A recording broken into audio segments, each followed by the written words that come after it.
मेहनत इतनी खामोशी से करो कि सफलता तुम्हारी शोर मचाए, और तुम सामने वाले को जवाब नहीं देके अपनी मेहनत और काबिलियत के दम पे किसी अन्य को जो है ना जवाब दो। और आप जिंदगी में किसी को ऐसा जवाब दीजिए कि आप मुंह से जवाब नहीं देके आप अपने कर्म के यानी कलम के दम से किसी को जवाब देने का प्रयास कीजिए, वह उसके लिए बहुत बड़ा सबक होगा। हेलो डियर स्टूडेंट्स, कैसे हैं आप सभी? स्टूडेंट आईक्यू क्लासेज में आपका स्वागत है। आज के क्लास में हम लोग जो हिंदी हम लोग पढ़ रहे थे वन शॉट, उसके पार्ट थर्ड करने वाले हैं। मैं ज्यादा लंबा लंबा वीडियो इसलिए नहीं डाल रहा हूं क्योंकि वीडियो काफी लंबा हो जा रहा है, तो मैंने पार्ट थर्ड में इसको जो है ना कवर करने का प्रयास किया है। तो इसको आप देखिए और इसका लाभ उठाइए आप लोग, और एक बार देख के और आप एग्जाम में लिखने का प्रयास कीजिएगा इसको। और मेरा दावा है कि अगर बढ़िया से आपने मन से एक स्टूडेंट की तरह वीडियो को देख लिया तो 100% एग्जाम में कोई भी क्वेश्चन हो आप लिख के चले आइएगा। तो चलिए शुरू करते हैं। हम लोगों ने यहाँ पे भारत माता तक देख लिया था।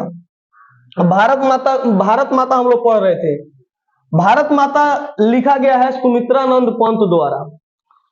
सुमित्रानंद पंत ने एक कविता लिखा है जिसका नाम है भारत माता। तो क्वेश्चन आता है भारत माता से कि भारत माता अपने ही घर में प्रवसनी क्यों बनी हुई है। बात उस समय की है जब भारत में अंग्रेजों का शासन था। अंग्रेज धीरे धीरे भारत की ओर बढ़ रहे थे, धीरे धीरे अपना शासन स्थापित कर रहे थे। तो उस समय सुमित्रानंद पंत जी ने भारत से संबंधित कुछ बातें बताई थी। कहा था कि भारत माता जिस प्रकार विदेशी लोग के आ जाने पर भारत माता जो है गुलाम होती जा रही है, यानी अपने देश के लोग रहेगा, अपने देश का संपत्ति यूज करेगा तो कोई बात नहीं है, लेकिन अगर अन्य दूसरा विदेशी यूज करता है तो उसको अपने आप में परवासनी समझती है। तो क्वेश्चन यही है कि भारत माता अपने घर में परवासनी क्यों बनी हुई है। तो परवासी वो होता है जो परदेश में जाकर बसता है, वहां उसे बहुत से अधिकार नहीं होते हैं, वहां के मूल निवासियों के होते हैं। सेम टू सेम उसी तरह जब भारत में अंग्रेज आए तो यहाँ पे अंग्रेजों का शासन स्थापित हो गया और सारा का सारा यहाँ के धन संपत्ति के मालिक कौन हो गया? तो विदेशी सब हो गया।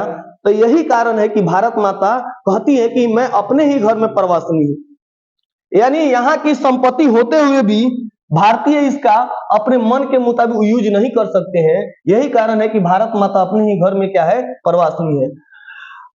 कह रहा है कि अगर कोई व्यक्ति प्रवासी है, अगर कोई व्यक्ति प्रवासी है तो वह जिस देश में रह रहा है वहां उसका उतना सम्मान नहीं होगा जितना कि वहां के लोगों का होगा।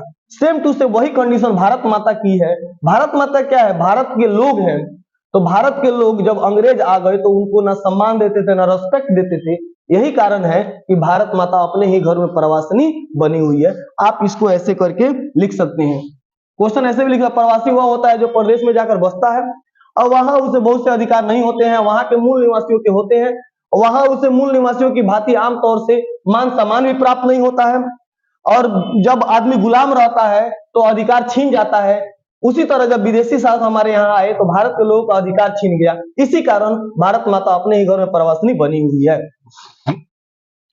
कह रहा है कि भारत माता का हाथ राहु ग्रसित क्यों दिखाई पड़ता है। देखिए, आप जानते हैं कि राहु एक ग्रह है जो चंद्रमा को हमेशा तंग करते रहता है। उसी तरह जब अंग्रेज भारत पे आए तो भारत के लोगों को तंग करने लगे, और जब भारत के लोग को तंग करेंगे तो इसका मतलब है कि भारतीयों को तंग करेंगे। तो हमेशा भारतीयों को मारते थे, पीटते थे, हमेशा आप उनके अधिकार से वंचित रखते थे। यही कारण है कि भारत माता का जो हाथ है वह राहु ग्रसित दिखाई पड़ता है। इसको आप लिख सकते हैं कि कहते हैं राहु जैसे दुष्ट ग्रह की छाया जब चंद्रमा पर पड़ती है तो ग्रहण होता है, अर्थात चंद्रमा की प्रसन्नता, हंसी खुशी में कमी हो जाती है। उसी तरह भारत माता पराधीन है, विदेशियों की काली छाया जब इस पर पड़ी है तो क्या हुआ है? जब विदेशियों की काली छाया इस पर पड़ी है तो ये भी जो है ना इस पर भी ग्रहण लग गया है, क्योंकि विदेशी अंग्रेज आकर भारत में बस गए हैं और भारत की हंसी खुशी को छीन लिए हैं। ठीक है, तो इसीलिए इसको भी कहा गया है कि भारत का हाथ भी राहु ग्रसित दिखाई पड़ रहा है। अब ये क्वेश्चन यहाँ पे, ये क्वेश्चन अलग चीज का है। लेकिन हालांकि इसमें आ गया है, कवि ने जनता को दूध मुही क्यों कहा है। यह है जनतंत्र का जन्म जो रामधारी सिंह दिनकर लिखे हैं, वह उसमें का यह आंसर क्वेश्चन है। तो चलिए इसको भी देख लेते हैं। कवि ने जनता को दूध मुही क्यों कहा है। तो देखिए, दूध मुही का मतलब होता है कि एक छोटा सा बच्चा जब रोता है तो उसको दूध पिला दिया जाता है। उसी तरह सेम टू सेम यहाँ के नेता लोग जनता को दूध मुही समझ लिए हैं कि जनता जब कुछ आवाज उठाती थी, जब जनता जब कुछ बोलती थी, उसको 100, 200, 500 दे के उसका मुंह बंद कर देते थे। लेकिन अब वह जमाना नहीं रहा है। अब जनता जाग चुकी है। जनता अब दूध मुही बच्ची नहीं रहे, वो अपने अधिकारों को समझती है, वो अपने हक को जानती है। गणतंत्र अब आ गया है। तो यही बात है इसमें। तो वही कह रहा, कवि के अनुसार मध्यम वर्ग से आने वाले सुविधा भोगी नेताओं की दृष्टि में जनता मानो कोई दूध मुही बच्ची हो। यानी जो भी नेता थे पहले जनता को जो है ना दूध मुही बच्ची समझ के, यानी छोटी बच्ची समझ के लूटते थे। लेकिन अब यह नहीं चलेगा। जिसे बहलाने फुसलाने के लिए 2 बार खिलौने ही विकास के प्रलोभन के लिए काफी है। खिलौने का मतलब है कि 2-4 रुपए उसको दे देते थे और उससे अपना वोट ले लेते थे। तो इसीलिए जनता को दूधमुही कहा गया है। लेकिन जनता अब दूधमुही नहीं है। अब जनता जागृत हो चुकी है, पैसा भी ले लेगी और आपका काम भी नहीं करेगी। कह रहा कि भारत माता कविता के उद्देश्य पर प्रकाश डालिए। तो देखिए, भारत माता कविता किस उद्देश्य से लिखा गया है।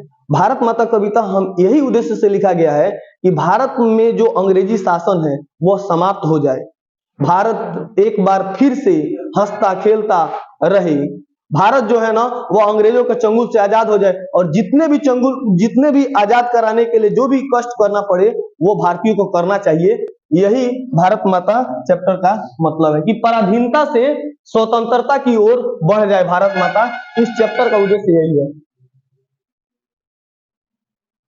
कवि पंत यानी सुमित्रानंद पंत कि भारत माता कविता में किस काल के भारत का चित्रण है। तो कवि पंत की भारत माता कविता में भारत के पराधीन काल का चित्रण है। यानी यह उस समय का बात है जब भारत क्या था, जब भारत गुलाम था। ठीक है, ठीक है। नेक्स्ट देखिए, क्वेश्चन है, पंत जी ने अपनी कविताओं में प्रकृति के किस पक्ष का उद्घाटन किया है।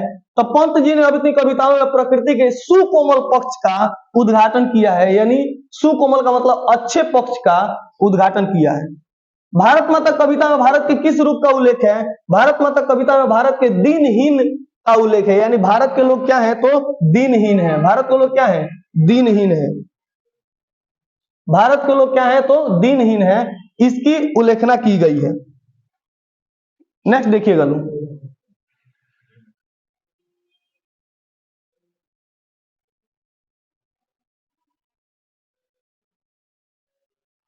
अब चैप्टर आता है जनतंत्र का जन्म। जनतंत्र का जन्म जो लिखा गया है रामधारी सिंह दिनकर के द्वारा। रामधारी सिंह दिनकर, यह जनतंत्र का जन्म लिखे हैं।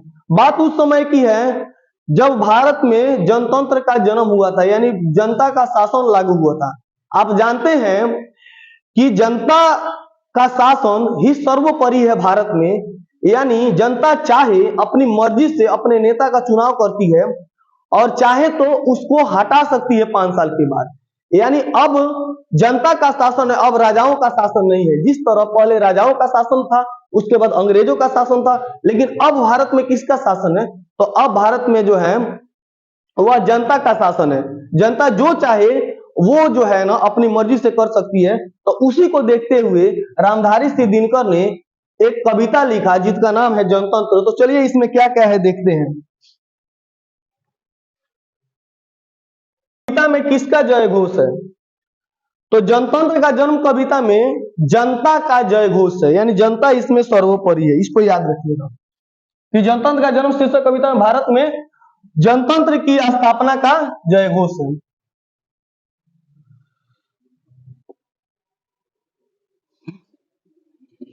दिनकर किस भावधारा के कवि हैं। तो दिनकर परवहमान भावधारा के प्रमुख कवि हैं। याद रखिएगा, परवहमान भावधारा के कवि हैं। किस मान धारा के कवि हैं तो परवहमान धारा के कवि हैं। इसको याद रखिएगा आप। नेक्स्ट, देवता मिलेंगे खेतों में खलिहानों में पंक्ति के माध्यम से कवि किस देवता की बात करता है।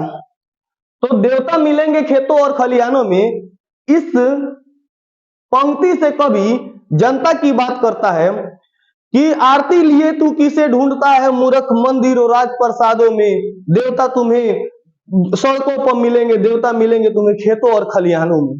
तो ये सब चीजों के बारे में बताया है कि आज की देवता जनता है, और जनता कहाँ पे मिलेगी, तो खेतों और खलिहानों में मिलेगी, किसी मंदिर में खोजने से नहीं मिलेगी। तो वही यहाँ पे बताया गया है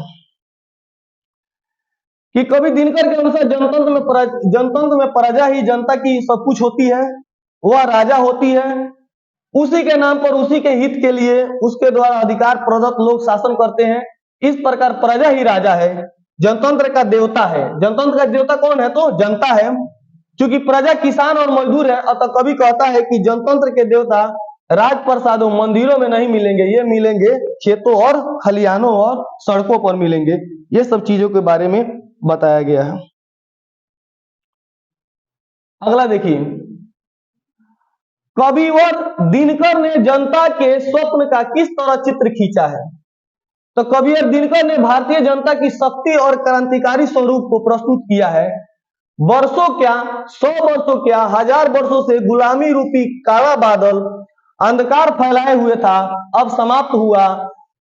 आसमान की खिड़कियां उसके हुंकार से टूटने वाली हैं, क्योंकि स्वतंत्र भारत का जो स्वप्न जनता ने देखा है वह वर्षों की कालिमा को तार तार करके आजादी का प्रकाश फैला चुका है। यानी इसमें यह बताया गया है कि जो जनता है वह अब जाग चुकी है।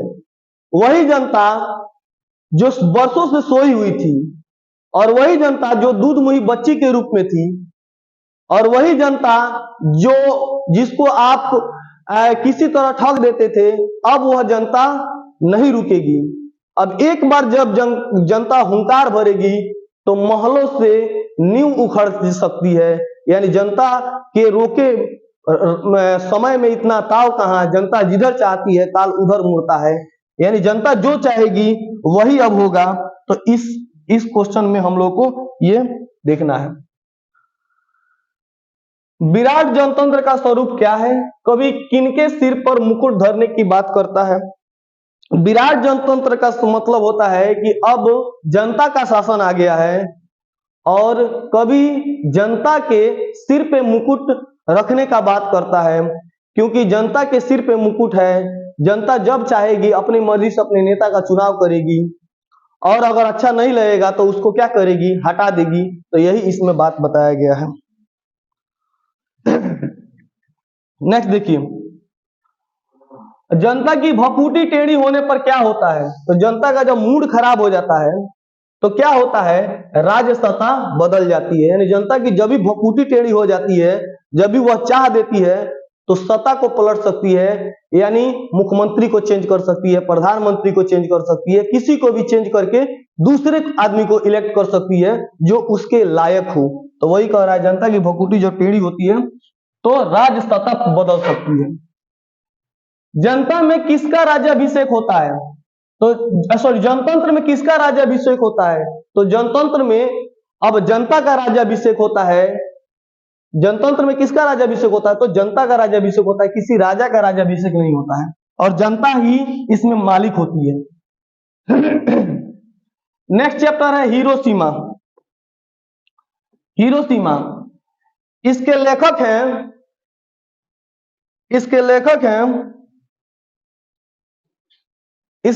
हैं सहीवात्स्यायन अगे। इसके लेखक कौन है, सहीवात्स्यायन अगे। अगे जी इसके लेखक हैं। और हिरोशिमा आप जानते हैं कि जापान में एक शहर है हिरोशिमा और नागासाकी। यहाँ पे एक बार परमाणु बम गिराया था अमेरिका के द्वारा। आज भी वहां पे जो लोग पैदा होते हैं वह लूढ़े लंगड़े पैदा होते हैं। ठीक है, तो यहाँ पे कवि कह रहा है कि आज हम जो है ना परमाणु होड़ की होड़ में बहते जा रहे हैं, और जनता को नहीं ध्यान दे रहे हैं। हम लोग परमाणु का आविष्कार किए जान बचाने के लिए, लेकिन आज यह एक प्रकार का ऐसा सूरज बन गया है जो पटक दे कहीं पे तो वह जनता का ही स्वाहा कर देता है। और इतना ही नहीं, इसके दुष्प्रभाव कालों कालों तक रहते हैं।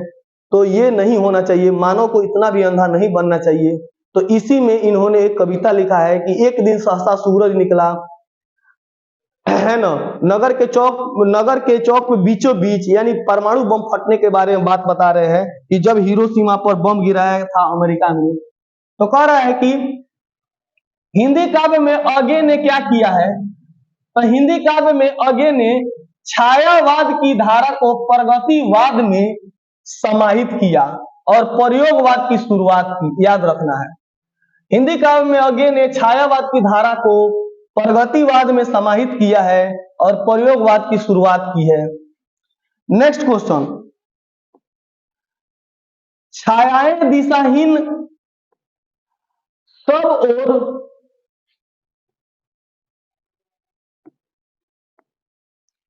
देखिए, छायाएं दिशाहीन सब और क्यों पड़ती हैं, स्पष्ट करें। इस प्रसंग में कहा गया है कि जब अणु बम का प्रहार जापान के हिरोशिमा शहर पर किया गया था, वह विनाशक था, जिसमें से सभी तरफ जलने से रोशनी निकल रही थी। मानव के दिशाहीन मानवता का नाश स्वयं भी शर्मसार होता है, अतः उसकी छायाएं भी दिशाहीन होती हैं।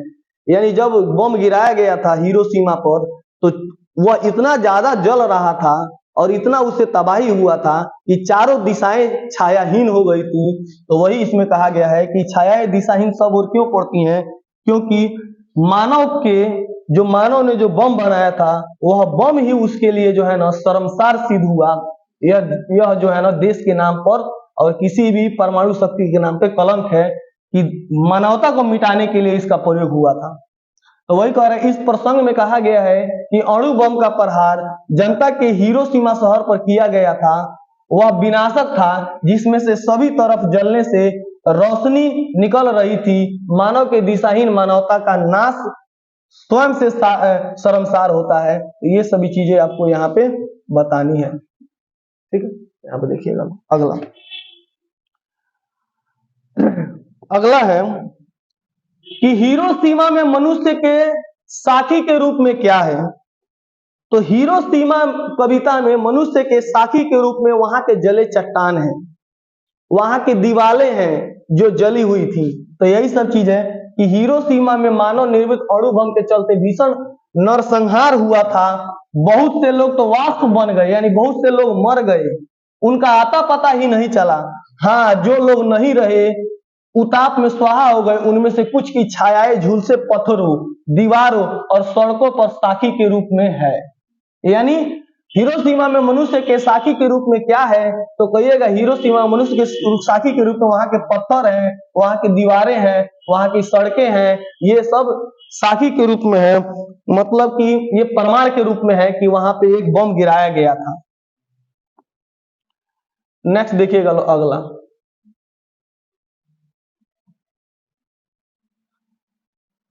क्वेश्चन कह रहा है हिरोशिमा कविता से हमें क्या सीख मिलती है। हिरोशिमा कविता से हमें यही सीख मिलती है, हिरोशिमा कविता से हमें यही सीख मिलती है कि हमें कभी भी उतना नरसंहार नहीं करना चाहिए। इंसान आगे बढ़े, बहुत आगे बढ़े, लेकिन इतना भी आगे नहीं बढ़े कि मानवता शर्मसार हो जाए। यानी लोगों को मारने के लिए, विश्व में अशांति फैलाने का कभी कार्य नहीं करना चाहिए। हमेशा विश्व में शांति फैलाने का काम करना चाहिए। यही सब हमें सीख मिलती है कि हमें किसी को हानि नहीं पहुंचाना चाहिए, हमें हमेशा लाभ की ओर बढ़ना चाहिए। यही सब चीजें इसमें बताई गई है। काल सूर्य का अर्थ क्या है। काल सूर्य का अर्थ का मतलब होता है कि वैसा सूर्य जो काल बरस के पृथ्वी पे बरस रहा है। यानी काल सूर्य का अर्थ मतलब इस चैप्टर का कहने का अर्थ है कि परमाणु बम है, कि काल सूर्य का अर्थ इस चैप्टर में परमाणु बम से है कि जब गिरा तो एकदम सूरज ने काल मचा दिया, चारों तरफ हाहाकार मच गया। तो काल सूरज का अर्थ मृत्यु का सूरज है। काल सूरज का अर्थ क्या होता है, तो मृत्यु का सूरज होता है, ठीक है। हिरोशिमा कविता किस छंद में लिखी गई है, तो हिरोशिमा कविता मुक्त छंद में लिखी गई है। मुक्त छंद में लिखी गई, यानी छंद मुक्त है यह। तो कहिएगा हिरोशिमा कविता मुक्त छंद में लिखी गई है। तार सप्तक क्या है, तो आप जानते हैं कि तार सप्तक 7 प्रयोग धर्मा कवियों के काव्यों का संकलन है। यानी 7 कवि के प्रयोग धर्म के यह तार सप्तक 7 प्रयोग धर्म कवियों के काव्यों का संकलन है क्या? तार सप्तक। तार सप्तक 7 प्रयोग धर्म कवियों के काव्यों का संकलन है। और ये एक चैप्टर है अब अगला, एक वृक्ष की हत्या, जिसको लिखे हैं बीरेन डंगवाल। इसमें बीरेन डंगवाल बता रहे हैं कि हमें वृक्ष को, पेड़ पौधों को नहीं काटना चाहिए, ये हमारे लिए बहुत ही लाभदायक होते हैं। और हमारे ही देश के लोग हमारे ही यहाँ रह के वृक्षों को काटते हैं, और एक दिन ऐसा आता है कि हम जो है ना वृक्ष रहित हो जाएंगे और यहाँ का सब कुछ खत्म हो जाएगा, यानी जीवन जंगल बन जाएगा और जंगल में जीवन हो जाएगा। यही सब चीजें बीरेन डंगवाल बताते हुए कहते हैं कि वृक्ष को बचाना चाहिए, और हमारे ही देश के लोग इसको काट रहे हैं, इसको रोकना चाहिए। तो दूसरे क्या करेंगे? जब हम ही अपने संपत्ति का दोहन करेंगे तो दूसरा तो निश्चित रूप से करेगा। तो चलिए क्वेश्चन के माध्यम से हम समझते हैं। क्वेश्चन कह रहा है कि कुंवर नारायण कैसे कवि हैं? तो कुंवर नारायण मनुष्यता और सजीवता के पक्ष में संभावनाओं द्वारा खोलने वाले कवि हैं। यानी कुंवर नारायण मनुष्यता और सजीवता के पक्ष में जो भी संभावना बनती है, इसका द्वार खोलने वाले कवि हैं, यानी सजीवता को दिखाने वाले कवि हैं। तो कहिएगा कुंवर नारायण मनुष्यता और सजीवता के पक्ष में संभावनाओं को दिखाने वाले कवि हैं। एक वृक्ष की हत्या कविता का वर्ण विषय क्या है?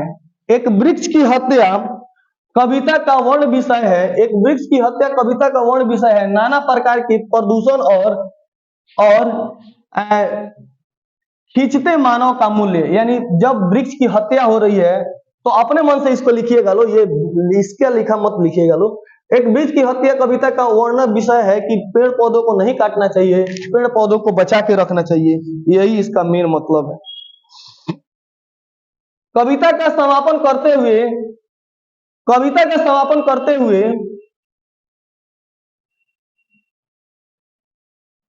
ठीक है, कविता का समापन करते हुए कवि अपने किन किन अंदेशों का जिक्र करता है और क्यों? तो कवि कह रहा है कि एक वृक्ष की हत्या शीर्षक कविता के समापन के समय कवि को अंदेशा है, कवि अपने घर, शहर और देश की आशंका है, इससे नदियां प्रदूषित हो रही है, नदियां की चिंता है, इससे वायुमंडल की चिंता है, वायुमंडल में फैलते हुए कार्बन डाइऑक्साइड, अन्य गैसों की चिंता है जो प्रदूषण फैला रहे हैं। तो यही कह रहा है कि कविता के समापन करते हुए कवि अपने किन किन आदेशों का जिक्र करता है। तो वो कहता है कि वायुमंडल का टेम्परेचर बढ़ जाएगा, प्रदूषण बढ़ जाएगा, नदियां प्रदूषित हो जाएंगी, देश जंगल बन जाएगा। तो इन सब चीजों से हमें इन सबको बचाना चाहिए, यही कवि कह रहे हैं। तो इसको आप लोग लिख लीजिएगा। वृक्ष और कवि में क्या संवाद होता है? तो एक सजीवता का चित्र खींचते हैं, एक निर्जीव वस्तु में सजीव को देखते हुए बीरेन डंगवाल लिखते हैं, कहते हैं कि जब भी मैं जाता था तो वह एकदम चौकीदार की तरह हमेशा मेरे बंगले के सामने खड़ा रहता था, और उसका एक डाली निकला हुआ था जो बंदूक की तरह था। दूर से ही मैं जब देखता था, पूछता था कौन, तो कहता था कि पहरेदार। इस तरह सजीवता का चित्रण खींचे हुए हैं एक वृक्ष में। कह रहा है कि कवि बुद्धिजीवी है, वह जानता है कि बूढ़ा चौकीदार विश्वासी होता है। बूढ़ा चौकीदार क्या होता है? तो विश्वासी होता है। उसका अनुभव हमेशा हितकर होता है। कोई भी बूढ़ा चौकीदार क्या होता है? तो विश्वासी होता है। उसी तरह एक वृक्ष था वो जो बहुत ही पुराना था, चौकीदार के रूप में वह वृक्ष भी बूढ़ा है, लेकिन उसके बलबूते में कोई कमी नहीं आई है। यानी वह वृक्ष बूढ़ा हो गया है लेकिन उतना ही मजबूती से जड़ उसका अपने आप में मिट्टी से जकड़ा हुआ है। वह सजग है, दूर से आते ही कवि को देखकर ललकारता है कि तुम कौन हो? तो ये कहता था मैं दोस्त हूं, और जाके उसके पास थोड़ा सा बैठ जाता था, और इसी तरह पेड़ से वह बात करता था। यानी यह कहता है कि मैं दूर से ललकारता था मुझे, कौन हो? तो ये कहता था दोस्त, और जाता था थोड़ा सा ठंडा छाव में उसके बैठ जाता था, और इस तरह कवि और वृक्ष में संवाद होता था। तो इसको आप याद रखिएगा।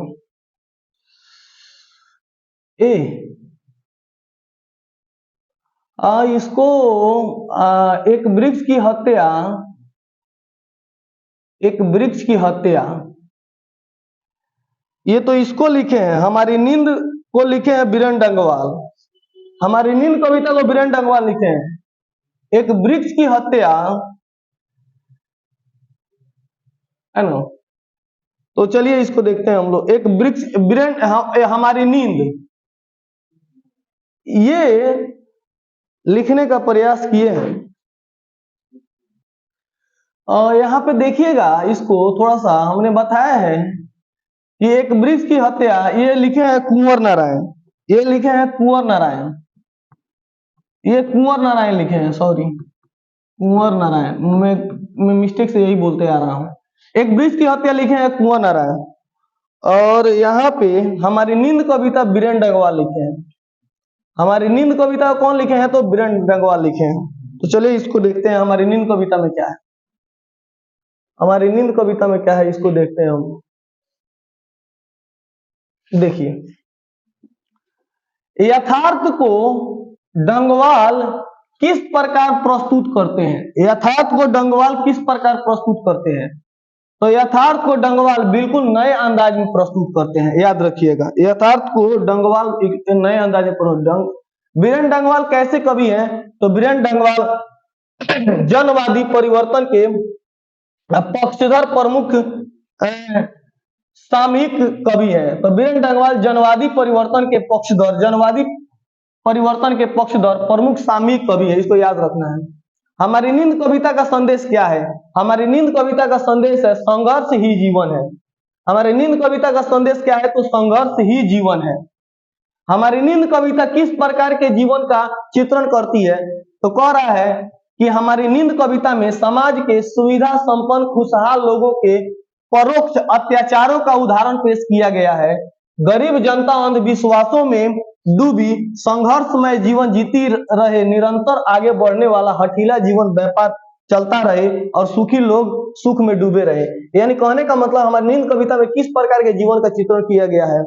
तो हमारी नींद कविता में एक ऐसा जीवन किया गया है कि जो समाज के सुखी लोग हैं वह हमेशा सुखी रहना चाहते हैं, और जो गरीब हैं उनको हमेशा तरीका से उनको किसी तरह नीचे दबाने की कोशिश में लगे रहते हैं, और उनको अंधविश्वास में रख के और कभी वो आगे नहीं बढ़े, इसके बारे में इसमें बताया गया है।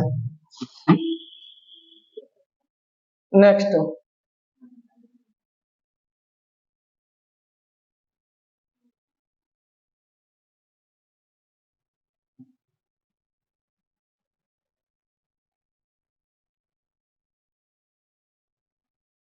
हमारी नींद कविता में कवि किन अत्याचारियों का और क्यों जिक्र करता है? तो कवि ने अपनी काव्य रचना हमारी नींद में अनेक अत्याचारियों का उल्लेख किया है। उसकी दृष्टि में वे भी अत्याचारी हैं जो जीवन के अनेक समस्याओं को जन्म देते हैं। यानी जो जीवन के अनेक समस्याओं को जन्म देता है, समाज में समस्या को जन्म देता है, वह अत्याचारी है। इसके बाद कवि उन लोगों को अत्याचारी कहता है जो तरह तरह के उन्माद में दंगे करते हैं, और कभी उन लोगों को भी अत्याचारी कहता है कि जो दंगे फसाद कराते हैं, लोगों में झगड़ा कराते हैं। इतना ही नहीं, अपने विरोधी के घर द्वार को आग के हवाले करते हैं। जो उनका विरोधी है उनके घर में आग लगा देते हैं, तो उनको भी अत्याचारी कहता है। तो ये सभी चीजें, जो व्यक्ति समाज में ऐसे काम करते हैं, जो व्यक्ति समाज में जो है ना अशांति फैलाते हैं, जो व्यक्ति समाज को नहीं मानते हैं, यही सब लोगों को अत्याचारी कहा गया है इस कविता में। अब चलिए, अक्षर ज्ञान अनामिका के द्वारा लिखा गया है। अक्षर ज्ञान किनके द्वारा लिखा गया? तो अनामिका के द्वारा लिखा गया है। अनामिका इसमें एक पोएट्रेस है, यानी कवित्री है। देखिए, इसमें कहती है कि बच्चा जब कोई भी चीज सीखता है, जैसे क से लेकर ज्ञ तक जब सीखता है, क से लेकर अंग तक सीखता है, तो उसको किन किन कठिनाइयों से गुजरना पड़ता है, ये सभी चीजें इसमें बताई गई है। पर अक्षर ज्ञान, अनामिका की रचनाएं किस लिए जानी जाती हैं? तो आंसर हो जाएगा, अनामिका की रचनाएं समस्यायिकी, अनामिका की रचनाएं, अनामिका की रचनाएं समसायिक बोध और समाज के वंचित के प्रति सहानुभूति के लिए जानी जाती है। कवित्री की दृष्टि में विफलता के आंसू क्या है? तो कवित्री की दृष्टि में विफलता के आंसू सृष्टि की विकास की कथा के प्रथमाक्षर हैं। यानी सृष्टि का जब विकास हुआ तो उसकी कथा के ये प्रथमाक्षर है क्या? तो सफलता के विसफलता के आंसू। जब इंसान विसफल होता है तो पहला जो आंसू आता है वह सृष्टि के विकास की कथा के प्रथमाक्षर होते हैं। कविता में क का विवरण स्पष्ट करें। तो अक्षर ज्ञान कविता में कवित्री ने छोटे बच्चे द्वारा प्रारंभिक अक्षर बोध को साकार रूप में चित्रित करते कहा है कि क लिखने में अभ्यास पुस्तिका का चौकट छोटा पड़ जाता है, यानी जो लाइन होती है वो छोटी पड़ जाती है। कर्म पथ पर भी इसी में प्रारंभ और विचलन भरा होता है, यानी बहुत ही कठिनाई होती है क लिखने में, और क बच्चों से नहीं लिखा पाता है, और बच्चे जब क नहीं लिख पाते हैं तो रोने लगते हैं। यही सिर्फ सब चीजें इसमें बताई गई हैं। बेटे को के आंसू कब आ जाते हैं? तो कह रहा है कि बेटा अक्षर ज्ञान की सीढ़ियां चढ़ता हुआ धीरे धीरे जब अंग लिखना चाहता है तो परेशानी में पड़ जाता है। अब वो सोचता है कि अंगों में जो बिंदु है, अंग अगर माँ है तो बिंदु उसका बेटा है, और माँ बेटे सदते नहीं, तो ऐसे उसके आंखों से क्या निकल आते हैं? आंसू निकल आते हैं, और यही आंसू प्रथम विफलता के ये आंसू होते हैं, यही इसको आगे बढ़ाते हैं। ठीक है, और लौट के आऊंगा फिर, जीवनानंद दास ने लिखा है इसको। क्वेश्चन कहता है कवि अगले जीवन में क्या क्या बनने की संभावना व्यक्त करता है? तो कवि अगले जीवन में आबाबिल, तो कौआ, तो हंस, तो उल्लू, तो सारस इत्यादि बनने की संभावना व्यक्त करता है। तो क्वेश्चन आएगा कवि अगले जीवन में क्या क्या बनने की संभावना व्यक्त करता है? तो कहिएगा आबाबिल, कौआ, हंस, उल्लू, सारस इत्यादि बनने की संभावना व्यक्त करता है। बंगला काव्य को जीवनानंद दास की देन क्या है? बंगला काव्य को जीवनानंद दास की देन क्या है? तो बंगला काव्य को जीवनानंद दास की देन है नई भावभूमि, नई दृष्टि और नई शैली। तीन गो चीज दिए हैं यह। एक दिए हैं नई भावभूमि, नई दृष्टि और नई शैली। बंगला काव्य को जीवनानंद दास की देन है नई भावभूमि, नई दृष्टि और नई शैली। ये तीन चीजें बंगला काव्य में दी हैं। बनलता सेन को कब और क्यों पुरस्कृत किया गया? तो जीवनानंद दास की काव्य कृति बनलता, देखिए ये बनलता क्या है? तो जीवनानंद दास ने लिखा है, एक कृति है उनकी रचना है के रूप में सन 1952 ईस्वी में निखिल बंग रविंद्रनाथ साहित्य सम्मेलन द्वारा पुरस्कृत किया गया था। इनको पुरस्कार भी मिला था, इनको इसमें पुरस्कार भी मिला था।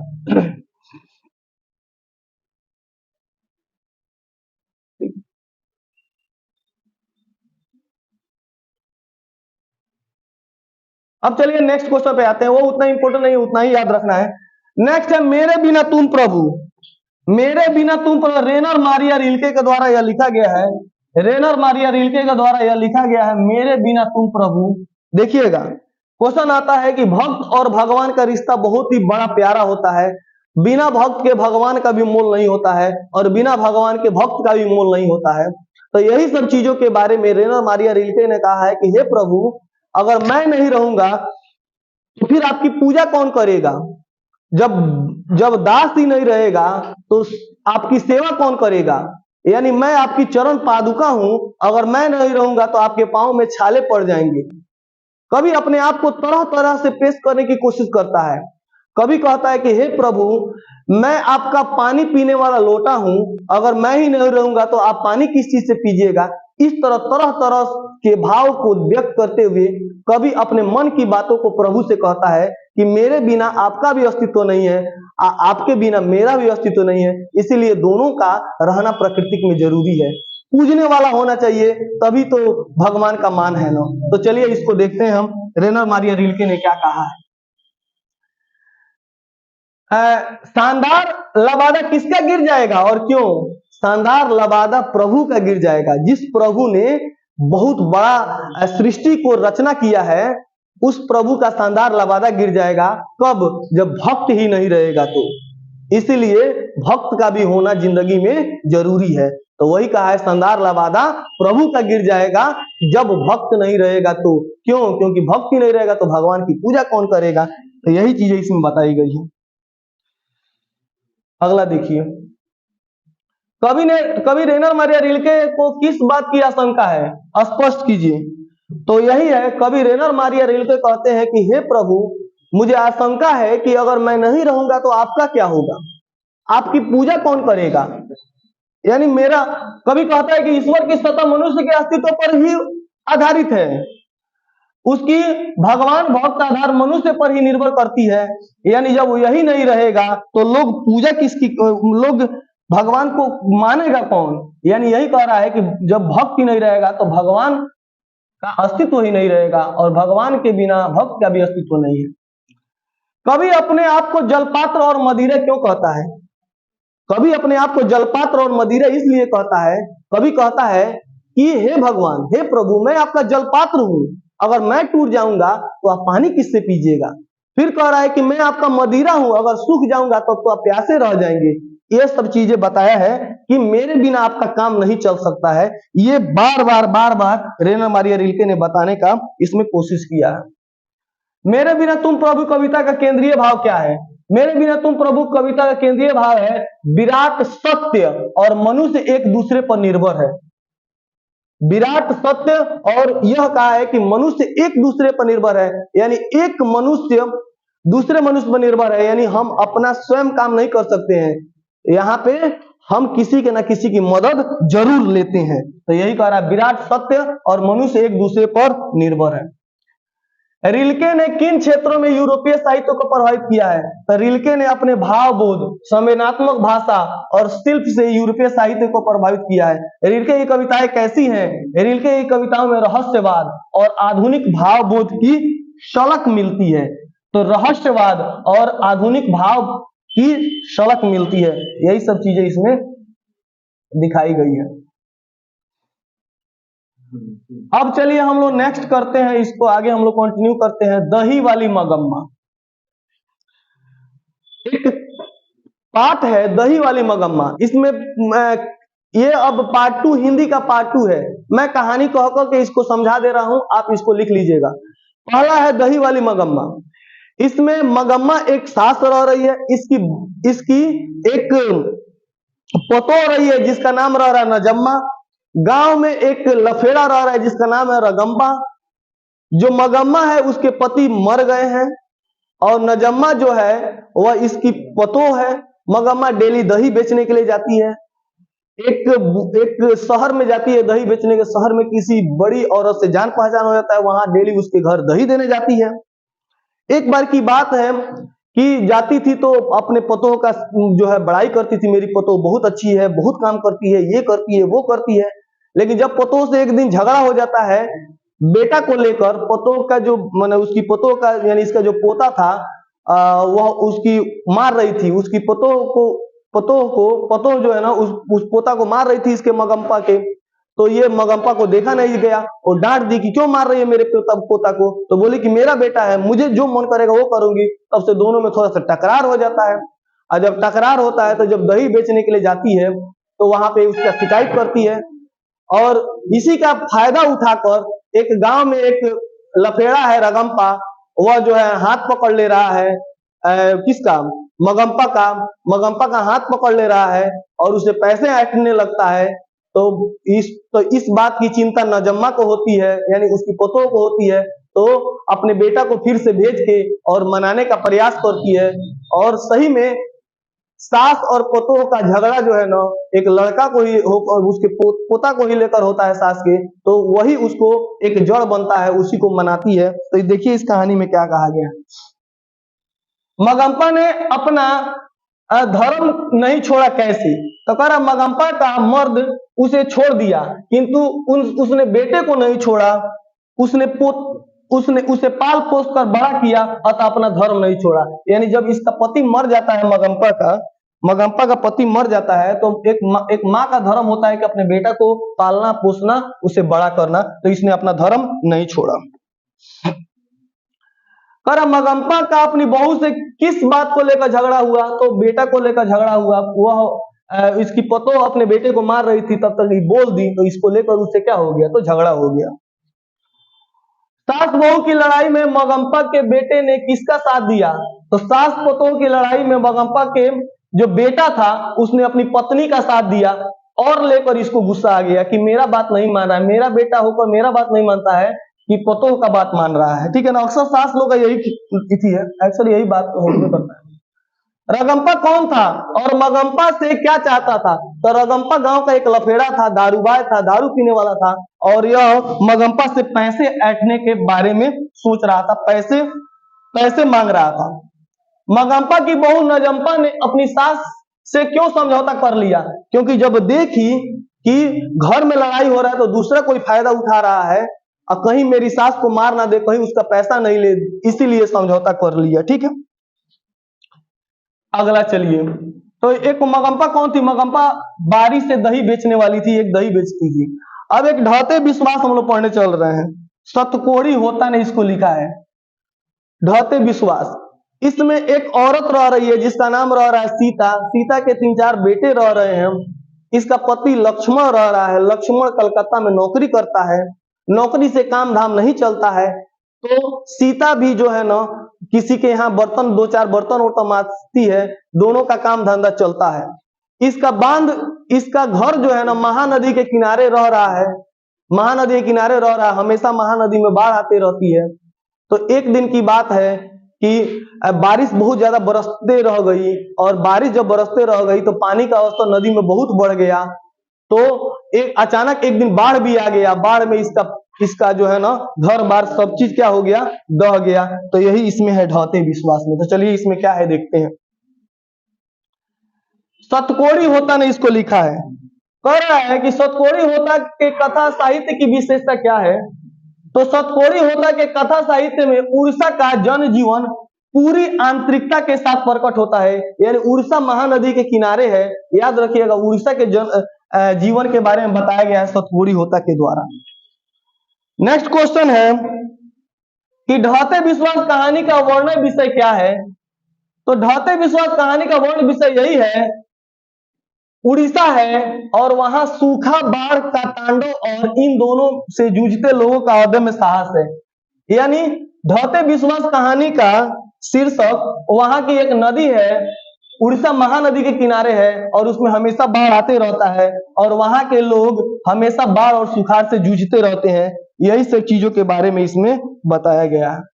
लक्ष्मी कौन थी, तो लक्ष्मी उड़ीसा की एक स्त्री थी, लक्ष्मी उड़ीसा की एक स्त्री थी जिसका घर देवी बांध के नीचे था, जिसका घर कहाँ था, तो देवी बांध के नीचे था, इसको आपको याद रखना है।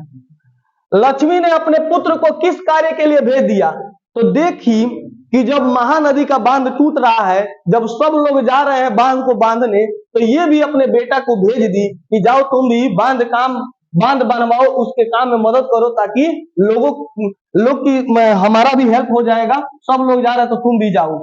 तो लक्ष्मी ने अपने कर्मा बेटे अच्युत को, उस कर्मठ बेटे का नाम क्या था, तो अच्युत था, को बाढ़ की विभीषिका से बचाव कार्य हेतु भेज दिया, बांध बांधने के लिए भेज दी। हीराकुंड बांध, महानदी पर कौन बांध है, हीराकुंड बांध है, याद रखिएगा। हीराकुंड बांध कहाँ है, तो हीराकुंड बांध उड़ीसा में है और महानदी पर बांधा गया है, याद रखिएगा। अच्युत कौन था, तो अच्युत लक्ष्मण, यानी लक्ष्मी के पति का नाम था, लक्ष्मी के पति का नाम था लक्ष्मण। तो कह रहा है कि अच्युत कौन था, तो अच्युत ये का बड़ा बेटा था, लक्ष्मी का बड़ा बेटा था, और बहुत ही कर्मठ और क्या था, साहसी था। तो अच्युत कौन था, तो लक्ष्मण और लक्ष्मी, लक्ष्मण कौन था, लक्ष्मी का पति था, का बड़ा बेटा था, और बहुत ही कर्मठ और साहसी था। बाढ़ से घर छोड़ने की आशंका से लक्ष्मी ने क्या तैयारी की, तो कह रहे बाढ़ से घर छोड़ने की आशंका में लक्ष्मी ने एक बोरे में थोड़ा सा चिवड़ा लिया, कुछ कपड़ा लिया, और 2-4 बर्तन बांध कर रख लिया। ठीक है, कोई भी आदमी बाढ़ से जब भाग रहा था क्या करे, एक बोरा चिवड़ा ली, कुछ कुछ कपड़ा लिया, कुछ बर्तन लिया और ऊंचे जाके ऊंचे जगह पर वो जाके क्या हो गई, जाके रहने लगा लो। बाढ़ का प्रभाव लोगों पर क्या पड़ा, तो लोगों को किसी का भरोसा नहीं रहा। देवी देवता पर से भी भरोसा लोगों का उठ गया जब बाढ़ का पानी गांव में आ गया। तो लक्ष्मण कौन था, तो लक्ष्मण लक्ष्मी का पति था और वह कलकत्ता में काम करता था। कोई दिक्कत? चलिए अगला है माँ कहानी। माँ कहानी, इस माँ कहानी में याद रखिएगा आप लोगों को, माँ माँ होती है। एक माँ के 4 बेटे हो, चाहे 5 बेटे हो, चाहे एक बेटी हो, कोई भी हो, माँ किसी को छोड़ने का काम नहीं करती है। तो माँ कहानी में एक मंगू नाम की एक लड़की रह रही है जो मोनाजाइटिस नामक बीमारी से ग्रसित है। उस बीमारी में क्या होता है, तो माथे में सूजन आ जाती है। और मंगू एक गांव की लड़की रह रही है और माँ जो थी एक गांव की औरत रह रही है और इसके कुछ बेटे हैं लेकिन अपनी बहन का इलाज नहीं करा रहे हैं। तो माँ क्या कर रही है, किसी बड़े डॉक्टर के पास जा रही है शहर में। जब वहां पे जाती है तो शहर की भीड़ में चौकाचौंध हो जाती है। वहां पे उसको कोई नहीं मिलता है, ना यह पढ़ी लिखी है कि जाके किसी से कहीं पढ़ के जाके किसी डॉक्टर से बात करे। वहां पे जाने पर इसको बहुत ही ज्यादा दिक्कत होता है। अचानक जाती है तो एक बड़े डॉक्टर मिलते हैं। फिर और धोखा में एक दो बार तो इसके साथ धोखा भी होता है। कुछ लोग कहते हैं कि तुम बैठो, और बैठे रहती है, रात बीत जाता है, सुबह तक जो है ना कोई नहीं आता है, गेट के बाहर बैठी रहती है। एक दिन की बात है कि अपनी बेटी को भर्ती करा देती है और इसको बाहर कर देता है लोग। फिर इसको ना मिलने देता है लोग, ना जुलने देता है लोग। तो ये और इसके यही सब कहानी का वर्णन है। तो चलिए इसमें देखते हैं क्या क्या है, इस कहानी के माध्यम से बताते चलूंगा। अस्पताल में भर्ती कराकर आने के बाद मंगू के भाई ने क्या प्रण किया, तो अस्पताल से भर्ती कराकर आने के बाद मंगू के भाई ने प्रण किया कि वह मंगू को पालेगा। वह मूल मूत्र न धोएगी तो वह स्वयं धोएगा। ठीक है, मंगू के भाई ने जब अस्पताल में भर्ती करा दिया, जब अस्पताल में गया लो ना, तो जब वहां पे देखा लो ना व्यवस्था, तो किसी को कोई नहीं पूछता था। उसी तरह सब कोई किसी तरह पड़ा हुआ था। उससे अच्छा था घर पे रखना, उससे अच्छा घर पे रखना था। तो वहां से आने के बाद बोला कि भले मैं ही सब कुछ करूंगा, मैं ही इसका मल मूत्र धोऊंगा, लेकिन इसको अस्पताल में नहीं भर्ती कराऊंगा क्योंकि वहां पे और पेड़ देता है लोग। तो देखिए कह रहा है अस्पताल में भर्ती कराकर आने के बाद मंगू के भाई ने प्रण किया कि वह मंगू को पालेगा, वह मल मूत्र धोएगा तो वह स्वयं धोएगा। मंगू को अस्पताल में भर्ती कराकर आने के बाद माँ की क्या दशा हुई। देखो, जब अपनी बेटी को अस्पताल में भर्ती करा देती है उसकी माँ, और जब घर आती है तो बहुत दशा होता है। इसको सोचती है कि यार मेरी बेटी खा रही होगी कि नहीं खा रही होगी, इसका कोई मल मूत्र धो रहा होगा कि नहीं धो रहा होगा। ये सभी चीजें वह सोचती है और सोच सोच के जो है ना परेशान होती है। तो मंगू को अस्पताल में भर्ती कराकर आने के बाद माँ रात भर सिसकती रही, यानी रोती रही। और सवेरे चित्कार सुनकर सभी उठ देते हैं और मंगू की माँ खुद पागल हो गई है।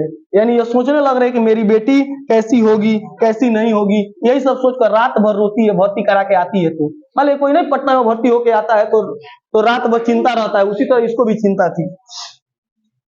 मंगू को किस भर्ती कराया जाता है, उसके कर्मचारी व्यवहार कैसा है। तो देखिए मंगू जिस अस्पताल में भर्ती कराई जाती है, मंगू जिस अस्पताल में भर्ती कराई जाती है उसके कर्मचारी व्यवहार कुशल है या संवेदनशील है, विचार करिए। तो वहां का कर्मचारी बड़ी संवेदनशील है, उस कर्मचारी का व्यवहार अच्छा नहीं है, क्योंकि जाती है कुछ पूछने के लिए तो बताता नहीं है सब, यहाँ दौड़ाता है वहां दौड़ाता है सब। तो वही बात है कि मंगू को जिस अस्पताल में भर्ती कराया गया था वहां के कर्मचारी का व्यवहार कुशल और संवेदनशील दोनों थी।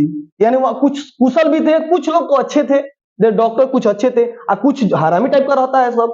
तो कह रहा है कुशल और संवेदनशील दोनों थे, क्योंकि व्यवहारिक कुशलता से मरीजों का इलाज करते ही थे, परिजनों के साथ संवेदना भी बांटती थी। ठीक है, अगला मंगू की माँ उसे अस्पताल में भर्ती कराने को कैसे राजी हुई? देखो, जितना वैध उतना इलाज।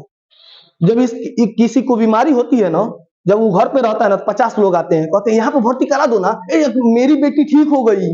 वो आके कहता है अरे हमार फल्ला के चाचा के बीमारी भरे तो ठीक हो गई। हाँ, तो यही सब लोग चढ़ाते बढ़ाते थे। तो मंगू की माँ भी सोची कि हो सकता है इसको अस्पताल में भर्ती करा देंगे तो ये ठीक हो जाएगी। यही सोच के और लोगों का बात मान के ले जाकर अस्पताल में भर्ती करा दी। ठीक है, तो यही इसमें कहा गया है कि गांव की लड़की कुसुम का पागलपन जब अस्पताल जाने से दूर हो गया। देखो, किसी का बीमारी जब ठीक होता है ना, गांव की लड़की एगो थी कुसुम, उसका पागलपन अस्पताल गई थी तो ठीक हो गया। तो मंगू की माँ भी सोची कि मेरी भी बेटी जाएगी अस्पताल तो क्या हो जाएगी, ठीक हो जाएगी। यही सोच कर क्या करा दी, भर्ती करा दी। यही सोच कर क्या करा दी, भर्ती करा दी। ठीक है, अगला देखिए लो आप लोग। नेक्स्ट, मंगू को अस्पताल ले जाने के समय माँ की स्थिति कैसी थी? तो अस्पताल ले जाने के पूर्व की रात में माँ को नींद नहीं आई। उसे लेकर घर से निकलने लगी तो लगा कि ब्रह्मांड का भार उसके ऊपर आ गया है। आंखों से सावन भादो शुरू हो गया है, यानी आंखों से दरिया निकलने लगी। जब नहीं होता है कि घर से अस्पताल ले जाता है तो सोचता जाता है क्या होगा, दुख का पहाड़ टूट गया है ना। बहुत सारे रोने लगते हैं लोग कि क्या होगा वहां पे, क्या नहीं होगा। तो यही सब उसकी माँ सोचने लगी। ठीक है, मंगू कौन थी? मंगू जन्म से पागल और गूंगी लड़की थी। मंगू की देख रेख कौन और कैसे करता था? तो मंगू की देख रेख उसकी माँ बड़े यत्न से करती थी, बड़े जतन से करती थी, और बड़ी उसकी माँ उसको मानती थी। वह उसे अपने पास सुलाती थी, खाना खिलाती थी, उसके मल मूत्र साफ करती थी। किसकी? मंगू की। ठीक है ना, मंगू वही बीमारी वाली लड़की थी। मंगू की माँ उसे अस्पताल में क्यों नहीं भर्ती कराना चाहती थी? क्योंकि वहां पे उसका ठीक से देखभाल नहीं करता लोग कोई। उसका मल मूत्र कौन साफ करता, कौन सा बदलता, उसके कपड़े कौन बदलता? इसी सब को सोचकर उसकी माँ भर्ती नहीं कराना चाहती थी। ठीक है, और मंगू कहानी के लेखक है ईश्वर पेटलीकर। याद रखिएगा, मंगू कहानी के लेखक कौन है? ईश्वर पेटलीकर। कौन है? तो ईश्वर पेटलीकर गुजराती के जाने माने कथाकार है। ये गुजराती हुंछो, गुजराती के जाने माने कलाकार हैं। ईश्वर पेटलीकर के साहित्य की क्या विशेषता है? ईश्वर पेटलीकर के साहित्य में गुजरात का समाज, उसके मूल्य, दर्शन आदि के साकार होते हैं। चलिए, हम मंगू कहानी में थोड़ा सा नगर के बारे में वर्णन कर दिए हैं। नगर कहानी अलग है, ढेर दिन हो गया है ना पढ़े हुए, इसको अब नगर कहानी में मैं जो उसमें कुछ बातें बताए हूं या इसमें भी है। हाँ, पापती इसमें रह रही है। उसमें मंगू थी, इसमें पापती रह रही है। उसमें मंगू के बारे में वर्णन था, एक मरीज थी, पागल थी, गूंगी थी। इसमें पापती है, इसको भी बीमारी हुआ है। ठीक है, पापती भी को भी बीमारी हुआ है। अब पापती, हाँ चलो, पापती अस्पताल में भर्ती क्यों नहीं हो सकी? इसमें भी एक लड़की है जिसका नाम है पापती। ठीक है ना, उसमें मंगू है, उसकी माँ है, ईश्वर पेटलीकर लिखे हैं, और इसमें पापती रह रही है। इसको ये भी शहर में जा रही है इलाज कराने के लिए, तो वहां भी क्या क्या प्रॉब्लम हो रहा है ये भी देखो लो। पापती अस्पताल में भर्ती क्यों नहीं हो सकी? सरकारी कर्मचारियों की लापरवाही। अब देखो, इसमें हम थोड़ा सा उसमें का जो कर्मचारी था लो ना, माँ कहानी में जो कर्मचारी था लो, वो कुछ अच्छा था लो, बहुत अच्छा था लो, व्यवहारिक था लो, जो अस्पताल का कर्मचारी था लो। लेकिन इस नगर में जो है ना, नगर में इसका कर्मचारी बड़ी घटिया रह रहा है नगर कहानी में। ठीक है, तो कह रहा है कि सरकारी कर्मचारियों की लापरवाही और अस्पताल में व्याप्त भ्रष्टाचार के कारण पापती अस्पताल में भर्ती नहीं हो सकी। अब मंगू का बात अलग था, पापती का बात अलग है। बार बार मैं कह रहा हूं, इस पॉइंट को नोट कीजिएगा यूनर। तो सरकारी कर्मचारियों की लापरवाही और अस्पताल में व्याप्त भ्रष्टाचार को देखकर पापती भर्ती नहीं हो सकी, क्योंकि बड़ी दौड़ाता था लो नगर में बहुत दौड़ाता था लो, यहाँ जाओ वहां जाओ, ये पुर्जी वो पुर्जी, या आवाज 10 गो, तो वो परेशान करके रख देता है लो, अगर कोई बिना पढ़ा लिखा आदमी चले जाए तो।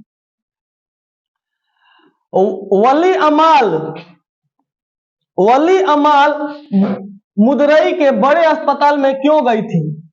वली अमाल, और वली अमाल पापती की मां होगी। वली अमाल मदुरई के बड़े अस्पताल में क्यों गई थी?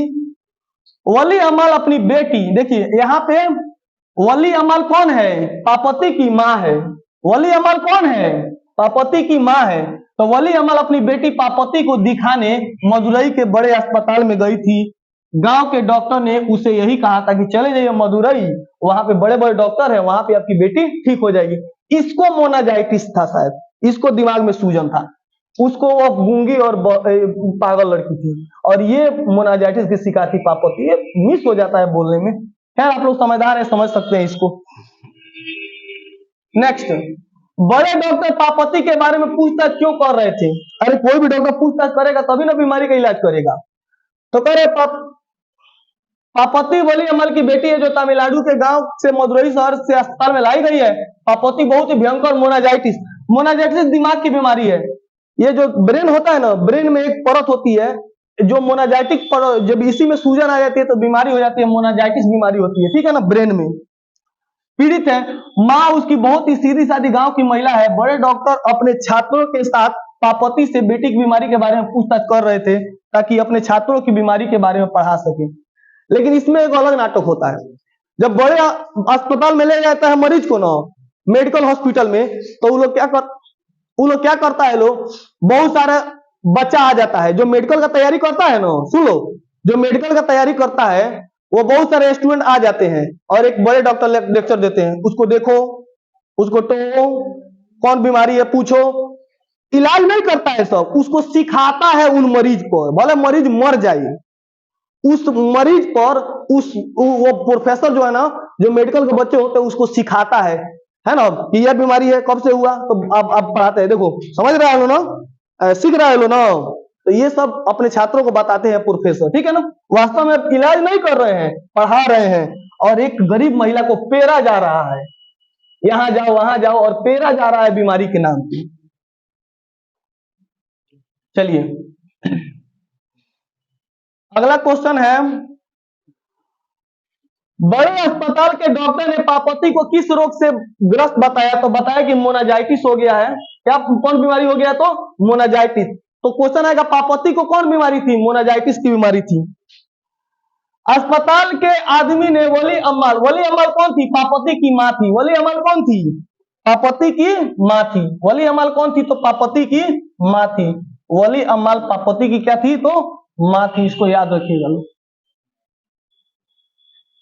चलिए कर अस्पताल के आदमी ने वली अम्मल को चिट क्यों लौटा दिया? तो अस्पताल के आदमी ने वली अम्मल को यह कहकर चिट लौटा दिया कि इस पर डॉक्टर के दस्तखत नहीं है। देखो, देखा ना कैसे डरा दिया लोग, चिट लौटा दिया अस्पताल के कि इस पर तो डॉक्टर का हस्ताक्षर नहीं है, जाओ डॉक्टर हस्ताक्षर करा के लेके। एक अनपढ़ गंवार औरत कहाँ जाएगी वो पुर्जी लेके दौड़ने के लिए? तो अस्पताल के आदमी ने वली अम्मल को यह कहकर लौटा दिया कि इस पर डॉक्टर का हस्ताक्षर नहीं है। यह चीज कह के क्या किया? लौटा दिया।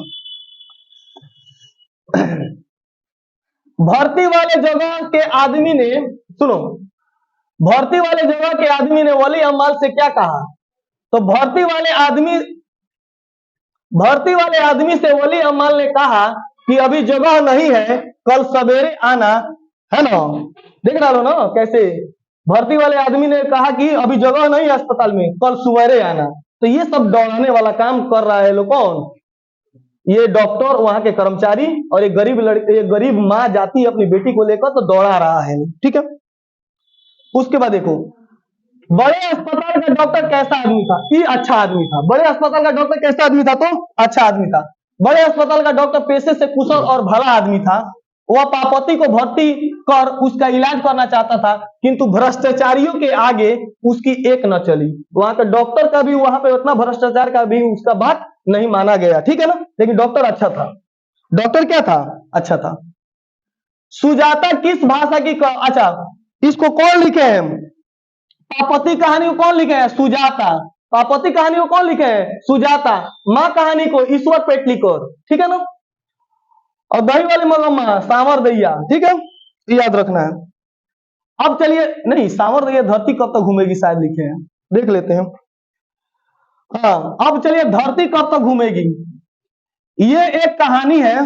धरती कब तक घूमेगी एक कहानी है जिसमें एक माँ रह रही है। एक क्या रह रही है? माँ रह रही है, और माँ के 4 बेटे रह रहे हैं। माँ के क्या रह रहे हैं? 4 बेटे रह रहे हैं।